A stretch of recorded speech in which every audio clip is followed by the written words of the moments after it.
in the advisory world, what's really important is when a client passes, you want to really make sure you've developed those relationships with the family, so the accounts don't go anywhere. So bringing that full circle is where event planning in the advisory space has been for so long, and adding strategic event planning, we are working towards building those relationships, which will help the advisor and their firm grow. Hello and welcome to another Top Advisor Marketing Podcast. I am your host, Matt Halloran. Now, our guests today, who are Elyse and Angela, have been on the show before in a different way. They were doing something a little bit different, and they have made a really big pivot, a pivot that, one, I think is absolutely fantastic, and I am all about supporting this direction that they're going, because so many conferences right now are consistently talking about organic growth, and one of the greatest ways to have true organic growth is executing an amazing event. So today, we are going to be talking with the two founders of Event Advisors. Yeah, I'm so excited about this. This is going to be so awesome. And I'm so happy with what you guys have built. And I'm so happy to bring this to everybody, because our audience really, really needs to know how to run a successful event. Not that we're going to give them all of the secret sauce on the show today, but I definitely want to make sure that we lay a good foundation so that when people do hire you, they understand what they can expect. So Elyse and Angela, welcome to the show. Thanks for having us. All right, guys, where do we begin? Well, actually, I'm going to tell you where we're going to begin, damn it. We're going to begin by saying what happened, right? So you guys ran Strategic Custom Marketing. That was what it was called, right? Strategic Custom Marketing? Custom Strategic Marketing. Oh, damn it. I was so close. Oh, I even had that right on a piece of paper, but I wasn't looking at it. Okay, so Custom Strategic Marketing, and then you guys had an epiphany. Let's talk about that. Yeah, so the epiphany was this. Custom Strategic Marketing, call it what it is, right?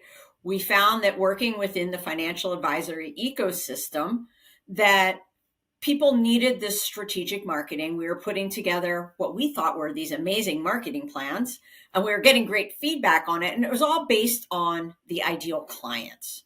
And when we put those plans together, there were 4 or 5 disciplines, and one of them was events. Well, here's what we found. People are financial advisors. They're not marketers. So it was super overwhelming and difficult to get things done. And what we recognized is not only that, but nobody within the bigger national space was talking about events. Mm-hmm. Angela and I both come from the event world and understand the power that events have, and said, wait a minute, if we can talk about ideal client and creating events to help folks in the financial services ecosystem build stronger relationships with their clients through events, this is where we belong. Yes. Well, so let's elaborate on that a little bit. So why don't you guys tell, because again, when we had you guys on the show, we had you independently, and you guys had talked about your backgrounds, but this is like this the coalescence of everything, like everything now. And I don't like using the word synergy because it's overused, but this is actually true. Like you have a symbiotic and synergistic relationship together. So let's talk a little bit about your guys' background so our audience can understand a little bit more about why you guys really decided to focus on events. Absolutely. I'll start, Matt. My background is several decades in the advisory space, working in an advisory office and consulting in the space of marketing implementation and event execution, really making those events come to fruition, working on the event plans, but there was really no strategy involved in it. It was just to get it done, whether the coach asked us to do an event, you saw another advisor doing the event, it was rinse and repeat. New ideas, sometimes they worked, sometimes they didn't. And when Elyse and I collaborated to work on strategic marketing plans, that was a big piece of it, is the strategy in identifying the ideal client as it pertained to the marketing plan, but more specifically to the events. It all falls into place. You need to speak to your ideal client when doing your marketing plan and planning your events. So taking my background in advisor marketing and advisor events, working with wholesalers, working with the COIs, and then Elise's background in strategic marketing, it really puts the whole umbrella over events to from beginning to event, not just calling a venue to book a night and a chicken dinner and you're on your way. It is setting the goals all the way to the follow-up. And that's what's different from what most people think event planning is. It's building that event with the goal to nurture those your client relationships. And when building your client relationships, there's a few things that happen. You develop those relationships so they become sticky and they don't go anywhere. They like you so much they refer you. And then in the advisory world, what's really important is when a client passes, you want to really make sure you've developed those relationships with the family. So the accounts don't go anywhere. So bringing that full circle is where event planning in the advisory space has been for so long, and adding strategic event planning, we are working towards building those relationships, which will help the advisor and their firm grow. So, okay, so you got Angela, who's been in an advising office and dealing with the rigmarole there. Elyse, your experience actually has a much different origin and actually kind of a different specialty. Would you like to elaborate on that? I would love to. So my background is actually in sports, entertainment, and higher education event marketing. And everything that we do in those spaces is strategic. The analogy of when I was working in the arena world, when we were selling tickets to Disney on Ice and we were selling tickets to a rodeo, you knew who your ideal client was. You knew where they were getting their information. Yeah. You kind of also knew that they weren't always the same people. So you were catering your message to your ideal client. Do we call it that? Probably not. But so when I created Fresh Perspective Consulting, which was my umbrella business, this whole idea of, wait a minute, we need to actually do events so that we have the people in the room to get the message that we want to get. And as I was starting to build that business and talking to people, they were saying, God, I hate doing events. Like the ROI on events is just horrible. And I was like, wait a second, you're measuring the wrong thing. And came up with this paradigm that we call the return on the moment versus the return on the investment. When we think about the event as its own kind of rock in its own stream, and we set goals and objectives for that event, it helps with the bigger flow. And as Angela said, that wasn't happening in the financial services space.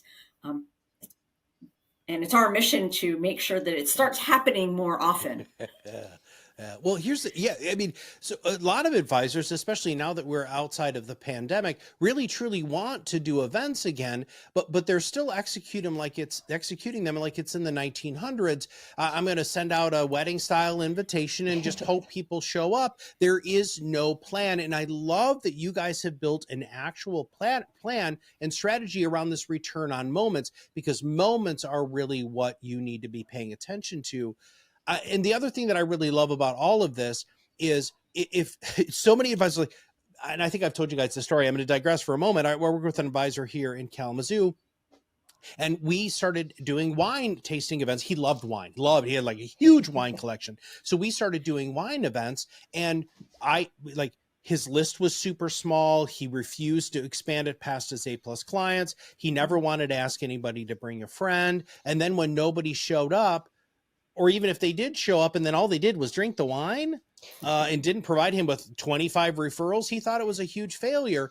And that's a big thing and Angela, you had talked about that, is there is this great wealth transfer that's happening. And if you're not building relationships with your clients' kids, you're going to lose out on, at least in the next 15 years, $74 trillion, which I actually think I got that from you guys watching a presentation on that. All right. So Elyse, though, you just talked about something that I think is a wonderful visual. And I love visuals on the podcast because it allows people to have a greater understanding of the concept. You just talked about a stream and a rock in a stream. Would you mind elaborating on that, or one of you two, please? Sure, I'll go ahead. Okay, so everybody, I know this is like the cardinal sin of podcasts, right? Everybody just like stop, close your eyes. Unless you're driving. Yeah, unless you're driving. Unless you're driving, please don't. Pull over. Stop, close your eyes.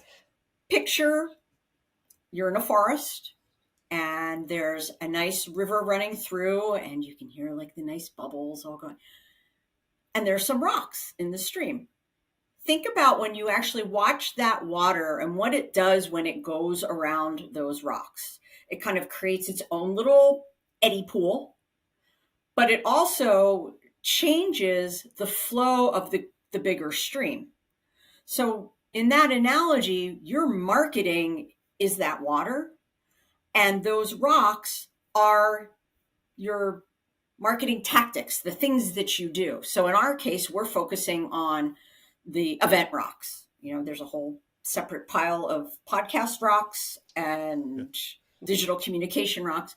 But when you focus on that rock as something that can affect your stream and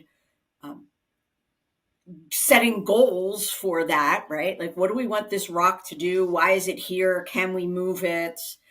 Is there an earthquake that moves it? Whatever. It redirects your marketing to the places that ideally you want to go, like, you know, sort of like a beaver dam, right? Like that comes into play too, and it redirects the water. There's all these things that you can be doing, and to just kind of go, the rock's there, it's whatever. It's a real waste of time and energy, and fiscal and human investment. So if you can affect it, why not? And that's a really good point too, because for the advisors out there that are listening that have done events and have those event rocks, but they haven't worked for whatever reason, so if you just move the rock a little bit, the stream goes a different direction. And just with a few tweaks, you can change the entire dynamic of your advisory firm and your relationships with your clients. Well, and I love how you use the word eddies, and I'm going to partner that with a word you used before, which is moments. All of the rocks that are in that stream pause that stream to create this moment. And I don't think people look at their marketing at all as just these ideal return on these moments.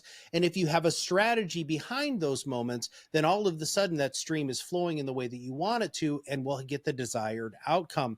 And that's really what I think you guys are changing in this world. And as I have known both of you for quite a while, and seek you out at conferences to hang out, because you guys are so wonderful to hang out with. When you guys were talking about this, we did research like right there, and there isn't another company. Now, there are seminar companies and, you know, those sorts of things for the educational events, but we saw this huge gap in the world of support for financial services professionals to execute really effective events. So let's talk about what are some of the things that you guys do that really have a better return on these moments for advisors. I think the first place to start is the difference of goal setting and not.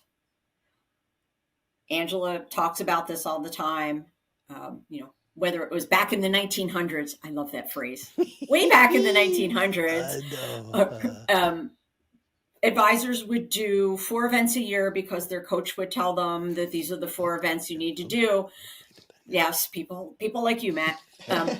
And that was fine. But again, there wasn't like, what's the purpose of this? So if we're setting purposes for this, and where we're focusing is the client relationship events, because of everything we've talked about with that AUM and the stickiness and the next gen. And let's face it, the other thing we're hearing a lot, which we totally are into, is this authenticity and the fact that advisors connect with their clients because of the people who they are, not because of the products that they provide. What's a better way than having an event to not only get to know your clients as who they are, but they get to know you as the person you are. So I'm sorry, I'm going to interrupt because Angela brought something up a little while ago, and in fact, on your website you actually have a picture of this. But you have executed events with the advisor that you've worked with that actually is like actively attracting people's children because it is an event that they love and it's a whole bunch of fun. Can you just give somebody a free event idea? Because I know you guys have hundreds of different sorts of ideas, but Angela, I think you know which one I'm talking about. Would you mind sharing that a little bit? I do. I would love to share this. So with this one advisor that I've worked with, he's built a community with female clients and gone as far as developing a women's council and a women's group within the firm. And years ago, we held a brunch with all the ladies and asked them what they would like to see us, what kind of events they would like to attend. And we had flip charts and we wrote all kinds of things down from Finance 101 to gardening. Well, the crux of that is they wanted community. They wanted a variety of different events. They wanted to bring their friends. They wanted to be places that were convenient. So where we are, there's a shopping area which is near the freeway, so that's always a good place. So we created over the years several wine and painting events. So we did brunches and bubbles, paint and Pinot. We did incorporated into a Galentine's event, and we really created this so they could come. There was no presentation. It was purely a fun afternoon or morning. They were encouraged to bring friends, and they did. They brought adult children, female children. They brought their friends. And I remember one of these that we were doing, I was standing in the back and everyone was bringing, we actually had a waiting list for one of these events because everyone wanted to bring their girlfriends. And I'm like, wow, this is working. This is great. And it really develops a sense of community. And when we've been doing this year after year, they all start to get to know each other and they're toasting and they're looking at each other's paintings and they're hugging each other. And it's really, as I mentioned, develop that sense of community relationships with each other, with us. And then they leave with their painting, whether they want to put it in the garage or put it in their office or their home. They have that memory of that event. Then when they go to the next event, what'd you do with your painting? Did you hang it up? How was your painting? When's the next one? So it creates that memorable moment that they just don't forget. Well, I, as a coach, one of the things that I used to do is create emotional anchors that were basically triggering things throughout the advisor's office. And how wonderful is that? Now, most of my paintings would probably end up in the garage behind some stuff. But, if let's say it was hung up in your office, every time you see that, you are going to have that memory. But you said something, and I actually haven't heard you say this before. And I don't know if this is just Elyse really rubbing off on you with the kind of events that she did. I mean, I know this didn't happen. This happened before. Yeah, it's possible. But there wasn't a presentation. And so, oh my God, you're trying to do this wonderful community building event. And then the advisor stands up and says, today, I'm going to spend 15 minutes talking to you about Roth conversions. No. What in God's name? How do we reprogram the advisors to understand that that's not part of the goal? Well, you want to look at having events that serve a goal and a purpose. We call it event personality. So if you want to educate your clients and prospects about a Roth conversion, or you want to bring in a wholesaler to talk about a topic, or you want to do an economic summit, keep it in that box and have that goal and invite people who will be interested in that so they have clear expectations. And that develops a relationship to educate, to nurture, to inform, to really develop those questions that clients may have so you can have further conversations. That's developing a relationship in one way. But having a social event, whether it's a client appreciation, a holiday party, a shred day, a volunteer day, a paint and Pinot day, I could go on forever. That purpose of those events should be strictly to develop those relationships and have a good time, because you don't have to always educate about XYZ product every time you're in front of a client. You want to develop those relationships so they trust you, because when they trust you and they like you and they have their money with you, then they are likely to add more investments with you, refer you to their friends, refer you to their children. And it's, you can't see it on the podcast, I'm doing a circle. It's a wheel, it's, you get the return on the moment. Yeah. So don't do that presentation, because it gives them mixed messages, and it feels very salesy. Well, and that's one of the things that I love talking to both of you guys about these sorts of events is you're giving, we talk about this a lot on the podcast. Nobody wants to be sold to anymore. Everybody wants to buy from you. And when you're creating environments that are happy places to spend time with you, the probability of them buying from you is exponentially greater. All right. So Elyse, I'm going to ask you this question first, and then Angela, I'll ask you the same one. Since we're closing up on time here. What did I miss? So what should I have asked you that I didn't? I think when we're talking about events, one of the biggest keys we believe, and Angela touched on this, but I think we need to dig into this a little bit more, is it's not about the advisor or the wholesaler or the broker dealer. It's about your attendee, right? It's your, if you're an advisor, it's your client. If you're a broker dealer, it's your advisors. If you're insurance, it's again, your advisors. What do they want? What do they want to learn? What do they want to share? What moments are important to them? So many people just say, I'm an expert in Roth conversions, so I'm going to do a series of webinars on Roth conversions. But if your ideal client isn't interested in that, they're probably not coming, and they might not even be coming back. So this ask, it's a give and take. People will tell you. You just have to ask. Yeah. So, all right, Angela, how would you answer that question? So, one of the things that we didn't touch on in depth that I'd like to go into is the difference that we've kind of honed into, the process that we've honed into. We talked about goal setting. We talked about developing your events as different rocks in the marketing stream with the intent to really speak to the ideal attendee. Then you execute that event, which is where I think most people have been falling since the 1900s, calling the venue, booking their event, maybe having a gift and being on their way. And then the final piece of that circle is the follow-up. Knowing how you're going to communicate with the attendees and those that couldn't come that you invited after the event, but planning it when you're setting your goals at the beginning of the event, that's a real critical piece that we didn't touch on. And it's a piece that advisors fall short on. They just do, because everyone gets busy. And once the event's over, you've got 100 emails that you need to attend to the next day, and everyone forgets. And it has to be really strategically planned. When are you going to do the follow-up? Block time in the calendar. How are you going to follow up? What questions are you going to ask? You don't want to ask, did you have a good time? That's not going to move you further in the relationship. So you have to really develop. I know Lisa's shaking her head. She has all kinds of ideas. This is where she excels, and really how we kind of aligned.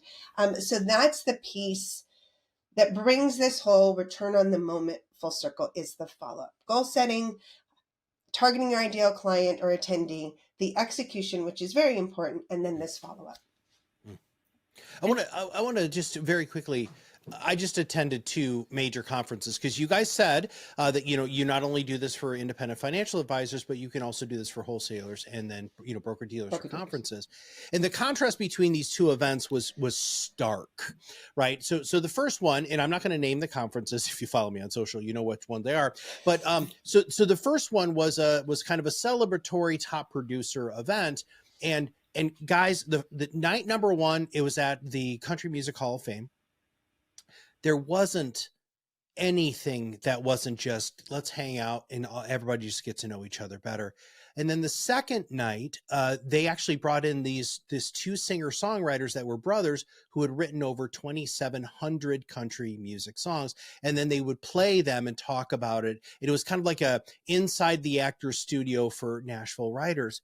And I remember leaving that event and everybody saying that it was just such an unbelievable experience moment that they are never going to forget, because we were sitting with two Grammy award winning, country music Hall of Fame, writers, and they let us ask questions and we were all singing together. It was just an unbelievable opportunity. And then you switch the other one, which was a major industry conference event. And all of the speakers were only from that company. It was all about one specific topic. They didn't ask for any feedback. They didn't do any follow-up on anything at all. And the evening event was like, everybody just goes and gets drunk. And I was like, that's really great if you're a frat boy and that's what you want your life to be. But that's not the way that events should be today. And you guys help all, and I just wanted to make sure that our listeners knew that you help on all three of those levels. You do industry events, you do wholesaler events, and then you do advisor events. And you guys have a couple of ways for people to engage. So let's go ahead and talk about that today. So who wants to go first in talking about how our audience can go ahead and engage with you? I'll go ahead. So we talk about how we have all this experience. And really one of the reasons that we started Event Advisors is we wanted to share that experience with the financial services ecosystem. So we've actually created an emergency kit checklist that is over 30 items that we have discovered through our years of event planning and event execution, that we're like, oh, thank God I had this. It's sort of like the oh, thank God kit. Yeah. We have that's free. So all you need to do is to go to our webpage, which is event-advisors.net, which I'm sure will be in the show notes. And you'll see some boxes in there to click on to get this. It's downloadable. It's a PDF. It's got check boxes so you can keep track. And it's got Amazon links. So you don't even have to think about it. Take it, click it all, put it in your shopping cart, find a big trash bag or a lovely suitcase to put them all in, and you're good to go for your next event. So the best place to probably connect with us to get that is there. Okay. And we're on LinkedIn, both of us individually and as event advisors. And I don't know, any place else. Well, and hello at... Yeah, go ahead. And email hello@event-advisors.net. All right, so there's your free giveaway. So Angela, I'm going to turn this over to you. Let's talk about what you can actually offer our audience when they do want to go ahead and hire you. Absolutely. So we have 3 ways that we're working with advisors, broker-dealers, and wholesalers. Where we spend most of our time is in the collaborative coaching. Let's say that's middle tier. I'm, again, talking with my hands, so podcasts are a little hard for me because I'm so visual, is we've got 3 tiers. And in this middle tier is a collaborative coaching where we will work alongside you and your team to really guide you to plan the events. This is for advisors who are doing events, want to do them a little bit better, want to understand the potholes we might have stepped in, some of the tips and tricks, just bounce ideas off of, and we can guide you in planning those events. And again, this could be for a single advisor, an advisor with a team that really just wants a little guidance, a little collaborative coaching. Then the third tier is we can come in and handle your event from A to Z. We do the goal setting. I help you work identifying the attendee, help with we plan all the logistics, and then help with the follow-up. Really everything short of touching the client data, unless we're approved by your broker-dealer to touch the client data. Good call. It's always the asterisk. Then the very first tier, and I've bounced around, is a DIY course that is in development right now. That's coming soon. And what that's going to be is for the event implementer that wants to learn how to specifically do FinServe events the strategic way, the goal setting, ideal client, and all the way down to the follow-up. But really wants to kind of do it on their own, it'll be a 3-module course. They'll have access to it and learn all the tips and tricks, get our tools, our checklists, and all of that. And that is in the works. And that will be on our website when available, event-advisors.net. All right. So I want everybody to understand something very, very clearly. Events are actually something you should be doing. It's the way to build and deepen relationships. It's a way to maintain client assets. And even more importantly, it's a wonderful way for you to get access to your clients' children by doing events that are actually family focused. And this is absolutely huge. This isn't an if, this is a when, this isn't a should, this is a must. And you don't want to do it half-assed. You got to whole-ass your event. And if you truly want to whole-ass your event advisors are the people that you need to engage. Whether they're going to do everything for you, they're going to do it with you, or they're going to teach you how to do it. This is such a magnificently robust system. And if you are doing events right now, that free emergency kit, I've seen it. It's absolutely fantastic, actionable stuff. And there's so many things in there. When they actually showed it to me, I giggled and said, God, I can't tell you how many times I've needed that because I go to a lot of events. So Elyse and Angela, thank you very much for your time today. We really appreciate you. Thank you, Matt. Thank you so much. So for Elyse and Angela, this is Matt Halloran, and we'll see you on the other side of the mic very soon.